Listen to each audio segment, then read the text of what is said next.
Hello, WCA, Mike Amori. Welcome to the Week 3 update.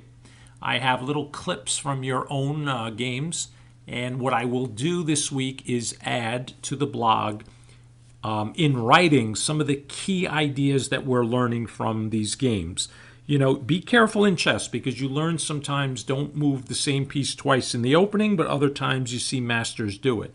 You learn not to bring the queen out early. You know that's nonsense. Sometimes you can bring the queen out early. So here's the deal. Learn as many of these principles as possible, and then it's up to you to choose which one to use and why. Okay, does that make sense? Okay, I have no idea what I'm talking about. Let's take a look at some of your work. Okay, I just switched the position around, and now I'm going to switch the board.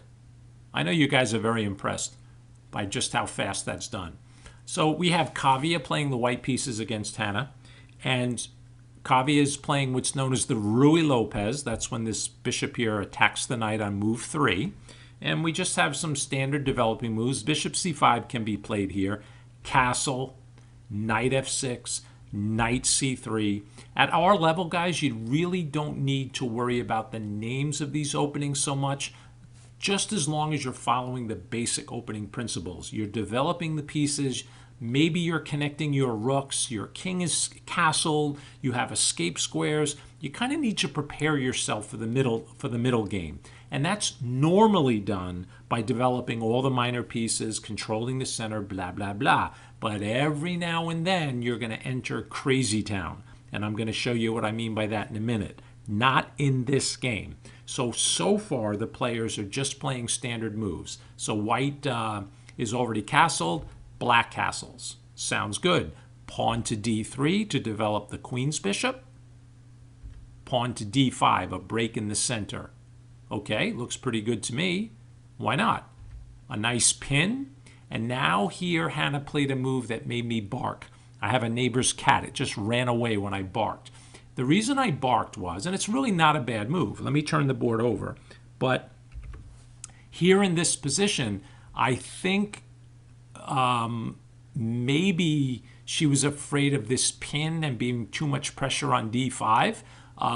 So you have some options. You know, maybe you can take the pawn, or if you're going to move this knight, move it into the center. But what she did in the game is she moved it to b4.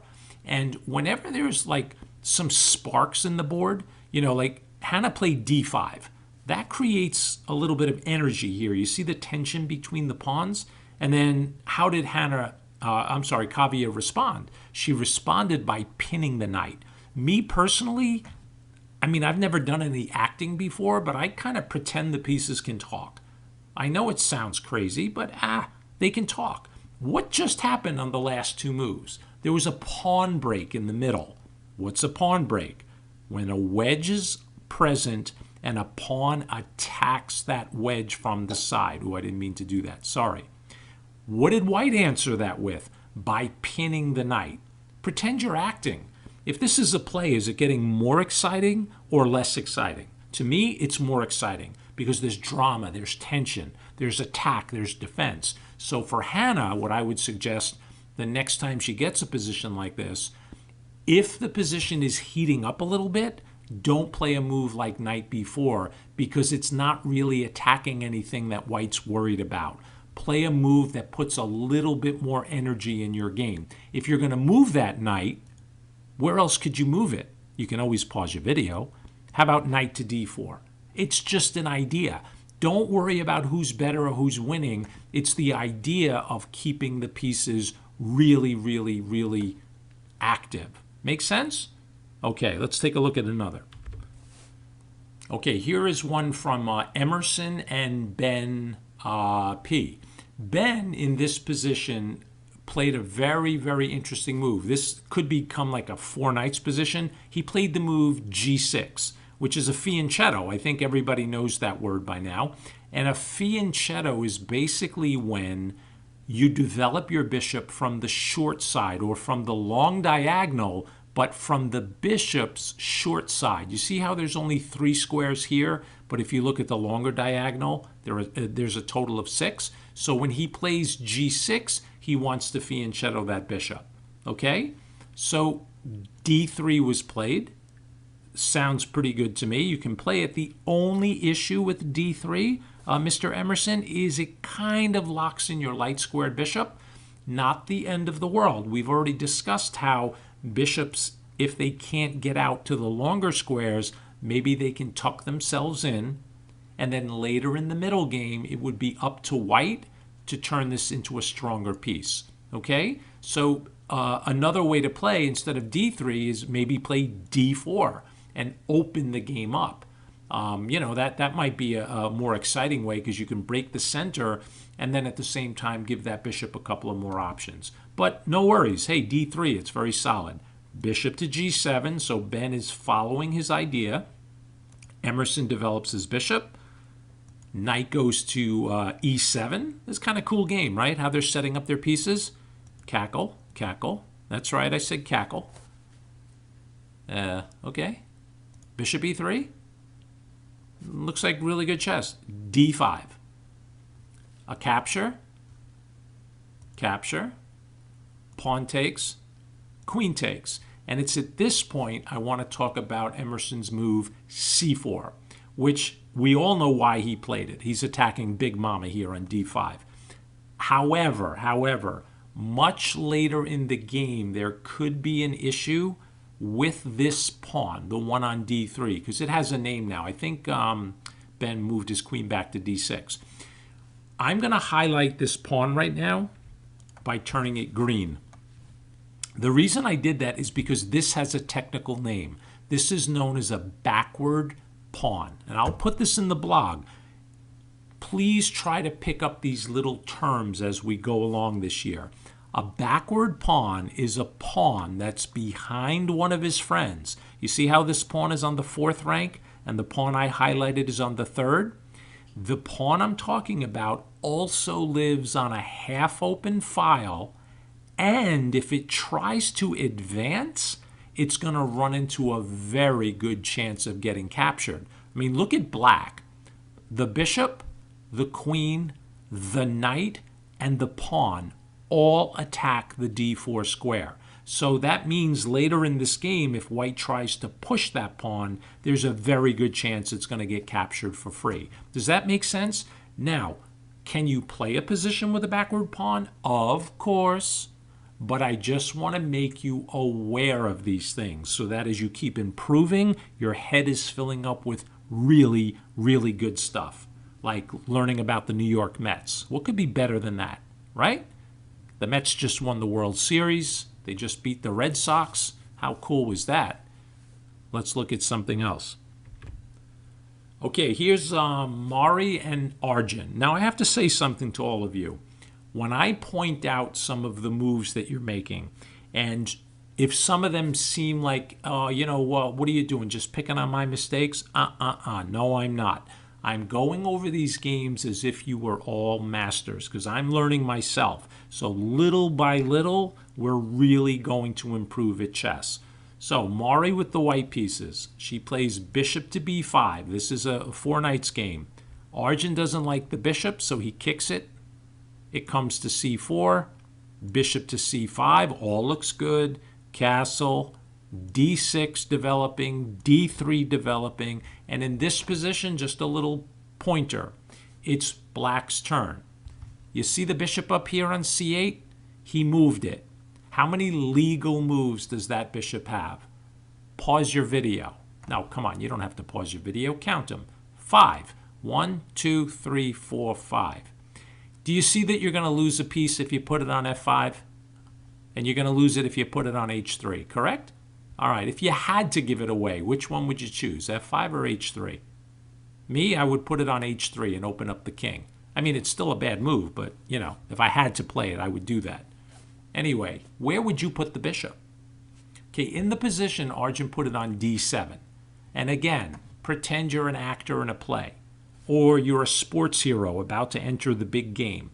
When it's your turn and they tell you to do something, you probably want to do something exciting. So Arjun, my friend, perhaps you can put the bishop here and challenge this bishop. So in case he takes it, you can take back with the pawn, building your center. Or why don't we put it on g4 and annoy who? The queen. That's a pin. And this is the same idea from the last game that I had showed you, or earlier game. Now black might be thinking about getting a knight to d4 and putting some serious pressure. Ooh, look, it just changed color. Ah, now it didn't. Now it did. You got it? Okay, let's go back. If you put it on d7, okay, you're protecting the knight. It sounds good. But Arjun, you tune up those pieces. Get them to rock and roll. Okay, the same theme. I'm going to flip the board again. Black to play. Same kind of opening, right? The 4 knights position like this. Here, Ben with the Z played bishop to d6. There's actually been a few masters who have played this move, but my recommendation to you folks is do not block your center pawns with bishops unless you have a really, really good reason. Because when you do that, you're going to block the pawn, which blocks the bishop from coming out on the longer diagonal. Can you bring it out through the side? Yes, you can, but it's going to take a little bit more time.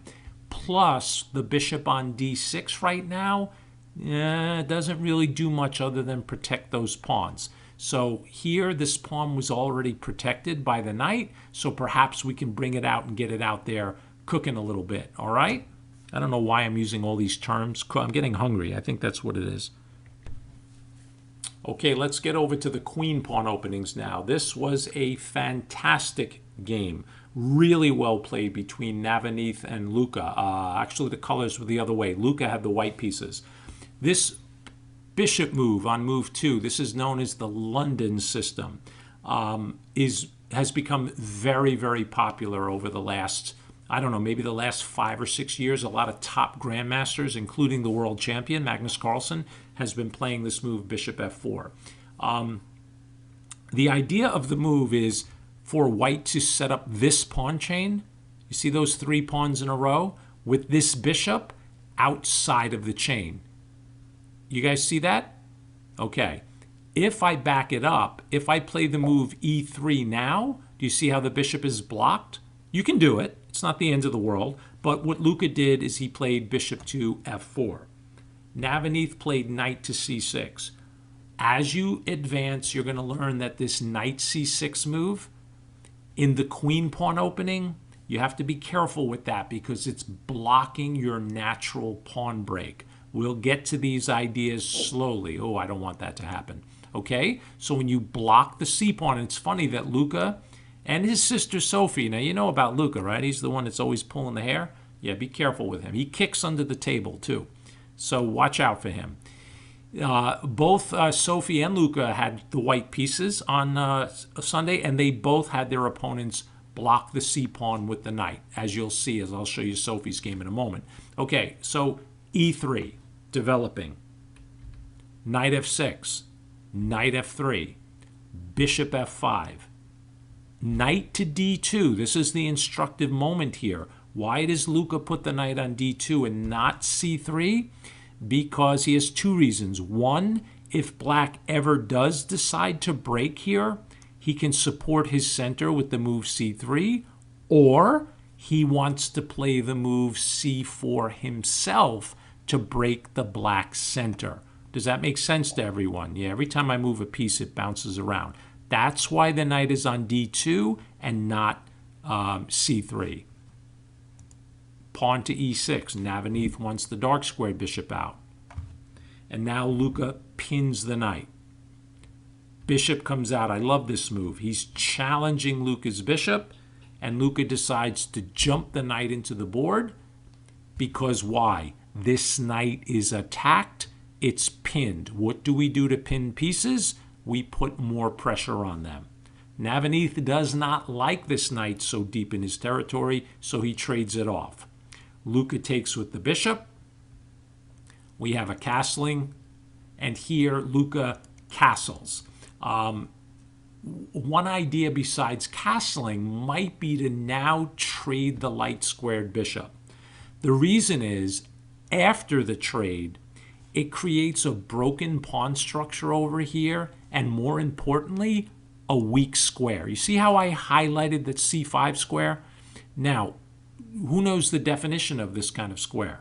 That's right, it's an outpost. This will be in the video. Maybe the knight can jump from here to here. I'm just saying. Okay, oh, you see, it always jumps.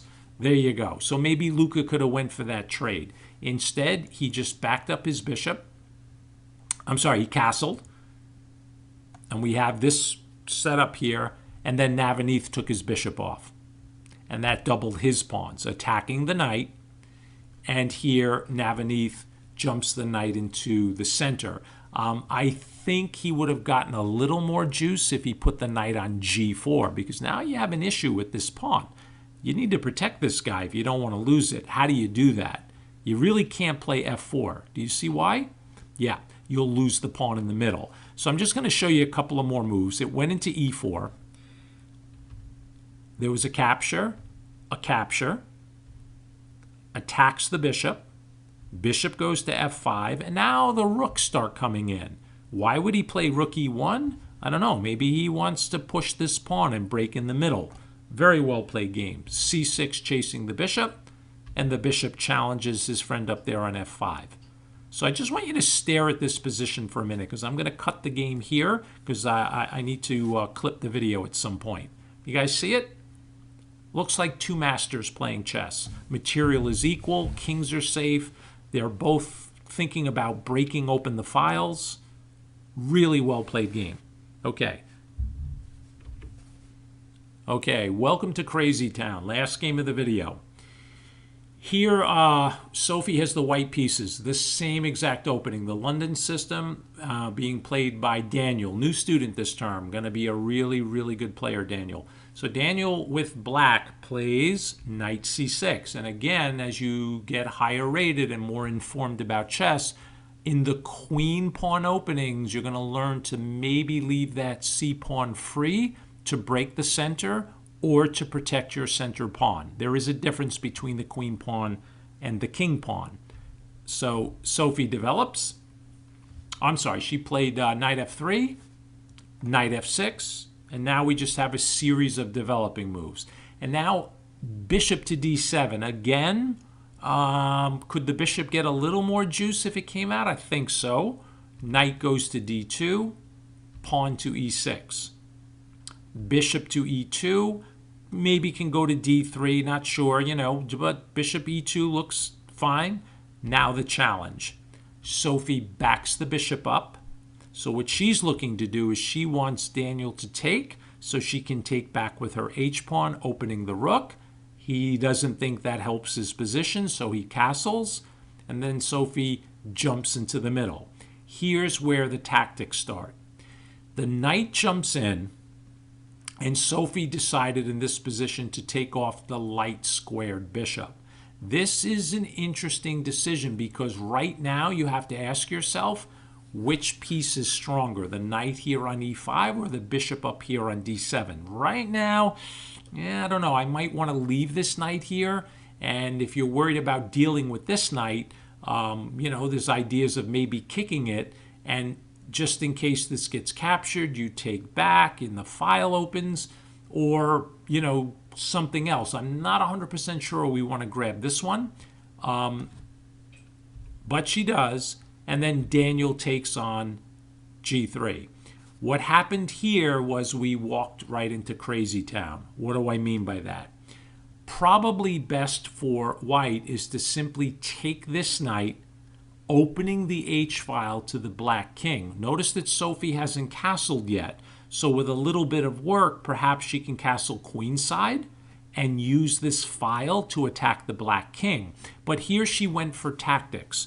And whenever you go for tactics and you start playing these wild, crazy moves, which can be a lot of fun, almost always when you're the one that still has your king in the middle of the board, it doesn't work out the same for you. So what she did, and I kind of like the way she played, I don't think the timing was perfect. She said, you know what? I'm going to take your rook and I'm going to let you take mine. So my knight is hanging. I'm going to lose my knight, so I might as well take a pawn, and I notice that your knight can't come out. But the problem is When she took the pawn, he jumps in with queen h4. You see his threat? His threat is to take on f2, and believe it or not, she probably should have let him take that pawn, because what she did in the game is she played g3 to attack the queen, but she just took on h2, and then white's position is really bad here. It's just going to collapse. Okay, let's go back. Queen h4. This is what I was talking about. This is crazy town. Look at this position. This is completely like bananas. If you get a position like this, you can't snap your fingers and change it. I mean, I can. I mean, look at this. I just snap my fingers and change the board. What she should have done, or perhaps could have done, is move the knight to f3 to attack the queen, giving up the f-pawn. It looks absolutely crazy. King comes out to d2. However, you know, he still has to deal with this knight down here. The queen and rook are now connected, attacking the knight over here. And all of a sudden, white's position, she's going to have a little bit of play. I'd rather be black, I think. I don't know. All of a sudden, what do you think? It's crazy town. All right. So when you're in one of those positions, play like you're in crazy town. You may have to play a bizarre move. All right. I have to go. That cat is back. See you next week.